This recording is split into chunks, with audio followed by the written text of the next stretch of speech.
Hello, welcome to the No Más Secrets Podcast. My name is Fiorella, I'm a survivor of CSA, and this space was created to break generational silence, normalize hard conversations, and remind survivors that they're not alone.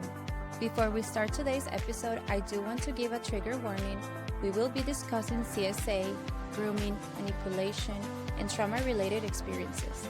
Please take care of your heart and your nervous system. If you need to pause, skip this episode, or come back later, that is completely okay. Your safety comes first.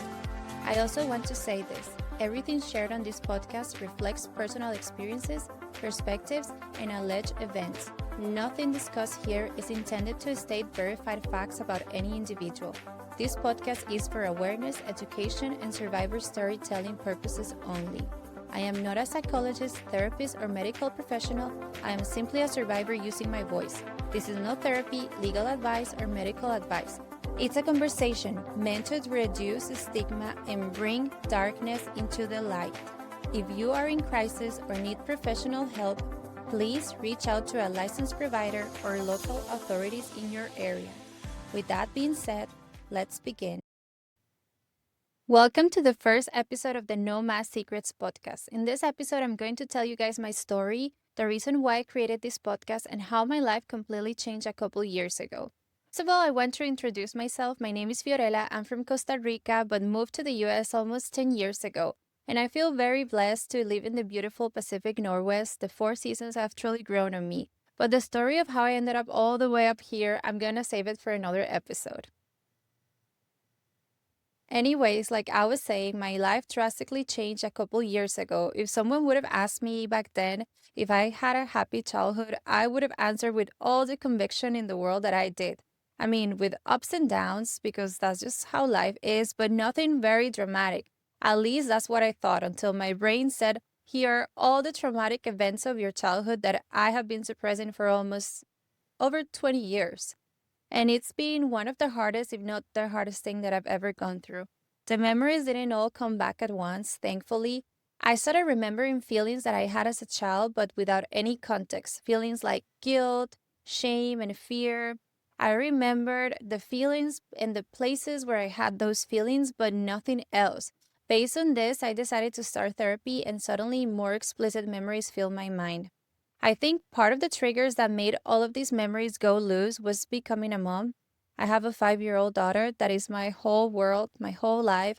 And seeing her grow and seeing her so happy in her childhood made me wonder about my own. And honestly, I could not remember a whole lot. The memories about my own childhood were very blurry, which I've actually read a lot, and I've seen people say that this is so common when you have trauma in your childhood that you pretty much don't remember any of it. And there's also a saying that becoming a mom or dad can trigger a lot about your own trauma, and I couldn't agree more. If it wasn't because of my daughter, I don't know if I would have remembered all of this, and I think she literally saved my life because of that. All of these traumatic feelings and events were very painful. Reviving that 7-year-old in me was very painful. But those were not the only things filling my mind. I started questioning everything. With therapy, Google searches, listening to podcasts, and reading books, I found answers, but I also found more questions. By answers, I mean I found ways to understand myself, because even though my brain blocked all the trauma so I could have a pretty normal life, the body does not forget. What does that mean? I'm going to give you guys a little example. My whole life, I've had a hard time falling asleep. If someone else is touching me, doesn't matter who, it could be my mom, my husband, my friend, my cat. It could be any part of my body, my head, my feet, my arm. It doesn't matter. If someone else is touching me, I could not fall asleep. My body cannot relax enough, and I'm always hyper vigilant. So pretty much it was impossible to sleep when I became a mom. All the parents listening will understand. Babies want to be close to their caregivers 24/7. So the first couple of years of motherhood were so tough. I had no sleep whatsoever. Where I'm going with this small example is that even though my brain never knew why my body could not relax and sleep, if someone else was doing some sort of physical contact with me, my body knew all this time and remember all the trauma that I went through. I was also able to understand why my anxiety was always up the roof, and came to the realization that I've lived my whole life in flight or fight mode. Understanding new things about myself brought me a lot of peace, but also brought me more questions. Because the saddest part of all of this is that this pedophile molested not only me, but my mom, my aunts, my cousins, and a lot of other little girls. Some of them are family members and some of them are not. So, how can something so cruel be possible? What were the conditions that allowed this to happen? Not only once, but multiple times. We have 25 survivors confirmed, but my guess is that sadly, this number might be bigger. The statistics tell us that 1 in 4 girls and 1 in 13 boys in the US are estimated to experience child abuse, but I keep thinking that this data is probably not accurate. I know my abuse happened in a different country, but the stigma is the same all around the world. Most survivors don't want to talk about it, and if they talk, are not believed or punished. So my guess is that this is an issue way more common than we think of, or that we want to admit. Because in most cases, the abusers are trusted family friends or family members, like in my case, it was my great aunt's husband. And thinking about it, this pedophile has been molesting little girls for over 50 years. 50 years! I have so many questions. Just think about it. How does someone get to do this crime so many times over so many years without a single person speaking out? By the way, did you guys know that an average serial child molester might have as many as 400 victims in their lifetime? That statistic is insane. Imagine someone committing a crime 400 times and getting away with it because it's easier to stay silent than facing the hard truth. And I also ask myself, what is the generational trauma that allowed this to happen? Why is there so many people in my family that are trying to hide all of this? And up to this point, they still defend this pedophile. Women in my family still defend this pedophile because they consider him family. I'm telling you guys, I have so many questions because on top of going through all of this as kids, we have to add the trauma of seeing our abuser in family events and special occasions like birthdays and weddings. They become staying memories with fear. It's not fair. And why most of the survivors didn't talk about this as children or never even talk about it. Like my mom and my aunts, they never even mentioned it to each other, even when they were little. None of them knew that they were all suffering the same type of abuse by the same person. Or why, when we live with the consequences of this trauma every day of our lives, most people rather bury it than face it and heal it. Pedophilia is a complicated disease. It's so complicated and it's such a taboo to talk about these subjects that most people have no idea that some kind of brain tumors can cause it, and once these tumors are removed, the illness goes away. So, of course, I have questions. What other way am I going to protect my daughter if I'm not informed? I'm telling you guys, knowledge is power. Also, as parents and caregivers, we need to know what are the signs of sexual abuse in children. Maybe if my mom would have had the knowledge of what these were, my story would have been different. Not that it was her fault, she was living in survival mode as well. And the blame is absolute and only for the abuser, not for anyone else.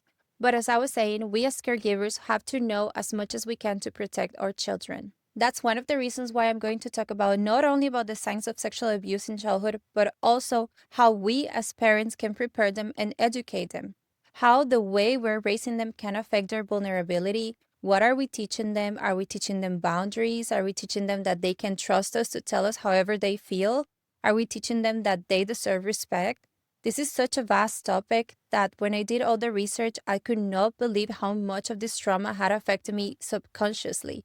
Something of this magnitude truly affects the survivor as an adult because it affects us in every single aspect of our lives: emotional, physical, interpersonal. It affects our brain chemistry, our nervous system, our digestive system. It affects our sex lives, our relationships, not only with significant others, but with our kids and our friends. It affects our jobs, our goals. I thought about all the women in my family. I thought about all the survivors that can't get or afford professional help, or like me, that they didn't even knew they went through this kind of trauma and they're living their adulthood with anxiety, depression, PTSD. And when you think about it, how is mental health not a priority for everyone? It's 2026 and some people still think therapy is for crazy people. We need to change that thought and make mental health affordable and accessible. Like I said, knowledge is power, and my purpose is to tell my story, my mom's, my aunts, my friends, and yours too. If you're listening and something I said lit a fire in you and you want to share your story, please send me a DM in my social media, No Más Secrets Podcast, because that's the only way we can normalize the conversation. Never, ever, ever normalize the abuse or any type of abuse. I want to make that clear. But these are topics we need to be talking about and should have been talking about a long time ago. Also, while we talk about all of these, I want to break the stigma of who survivors are. What do we like to do? What kind of things have helped us to manage depression, anxiety, CPTSD? What books are we reading? What makes us happy? What are those challenges that we go through every day? Those challenges that might not be challenges at all for some, but that maybe leaving the house was the biggest victory of the day, or taking a shower after being in bed for several days was the triumph of the week. This is one of the reasons I created the podcast. I want No Más Secrets to be a companion for other survivors, but especially I want No Más Secrets to be a safe space hosted by another survivor because I believe you. Reasons are what I have the most. Because if only one survivor listens to this podcast and wants to share their story with their listeners, and as a result, they begin their healing journey, that is enough for me. If a mother or a father listens to the podcast and identifies symptoms in one of their children, and as a result, they provide professional help or support, that is enough for me. If only one survivor hears me and finds the courage to go through court and press charges against their abuser, that is enough for me. That maybe today someone had a tough day, but they listened to this podcast and found motivation and hope, they keep fighting for another more day, that is enough for me. Many people will criticize me. They won't even recognize me since I've always been, your typical good girl who always listens, never cries, always obedient and quiet, always worried about what others might think. But I heard something on another podcast that really struck me, and I want to share it with you guys. And it said something like this: if in life you only need to make two people happy, who do you think those two people are? I asked my family and friends the same question, and no one knew the correct answer. Many said parents, others said partners or children, but none of those answers are correct. The only people we need to make happy are our inner child and the 80-year-old version of ourselves. This gave me so much motivation because I hope that my inner child is proud of me after silencing so much and carrying all those heavy secrets on my back.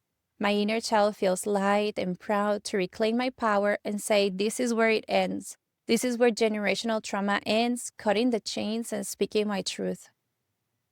And at the same time, I hope my 80-year-old self is watching this version of Fiorella at 32, equally proud of having taken this journey and not living a life in silence.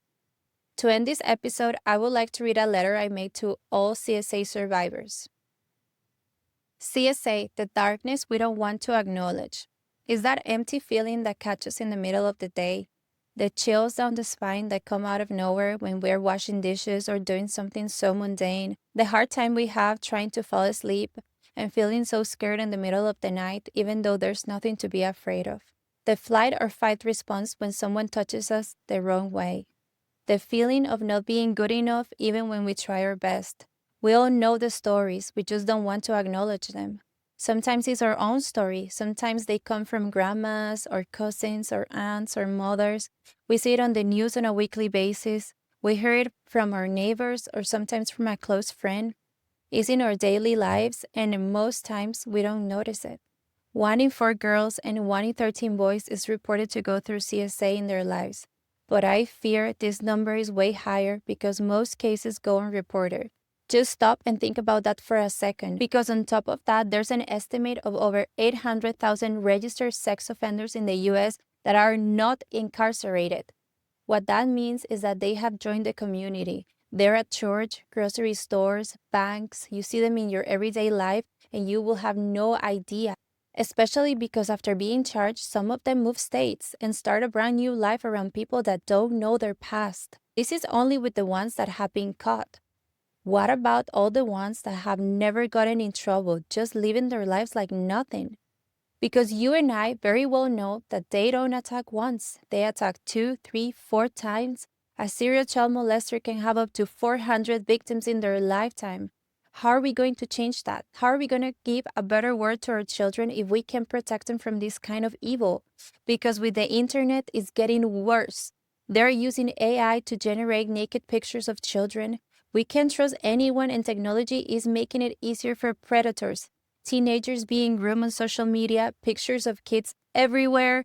As a mom, I'm scared. And I know it's painful to talk about it, and the repercussions in many cases can be unimaginable. But how can we truly cut the cycle? Bringing shame around it and fear is repeating that same cycle. We have to normalize the conversation because how can we expect children to speak up when we as adults can't even talk about it? It's time that we stop being ashamed about being CSA survivors and start looking at it as it is. CSA is a crime. I'm trying to make CSA visible with this podcast, and I want to bring real stories to light, even when everyone else wants the opposite. As a mom, I want children to grow up knowing they have a voice, because in the system that we live, we've seen it repeatedly. Children are the most hurt, always. We've seen how the Epstein case has been handled, but if the system does not want to change, then let's make the change within ourselves. I know this is difficult for many survivors, and for some of them in their living conditions, it's not possible for them to share the story, and I understand that, but even speaking with a friend or a therapist, that little act can break the cycle as well. With this podcast, I want to share real, raw stories that make us feel less alone, but also heard and seen, because this is something we live with every single day. We're reminded that we survived something, and despite all of that, we're still here. This podcast is to uplift survivors and to acknowledge this part of society very much exists, and we've been giving it a blind eye. But guess what? We refuse to be invisible anymore. We're so strong and people have no idea. Let's show them. I want to be an example, and I want us to be the change. We're stronger together, and if the system is not willing to change, let's change ourselves. I welcome you to reach out to me. You can send me messages on social media if any of this resonated with you, if it made you want to share your story, or if you're a professional in the field and you want to be on the podcast, or if you just want to give me some suggestions, please write to me without any hesitation. Thank you so much for being here and holding space for conversations that most people are still afraid to have. If this episode resonated with you, please share it with someone who needs to hear that they're not alone. That's how we break cycles. That's how we protect the next generation. If you're a survivor, I see you, I believe you, and your story matters. Make sure you follow No Más Secrets Podcast so you don't miss future episodes. And if you feel called to share your story, my DMs are always open. Until next time, we don't keep secrets anymore.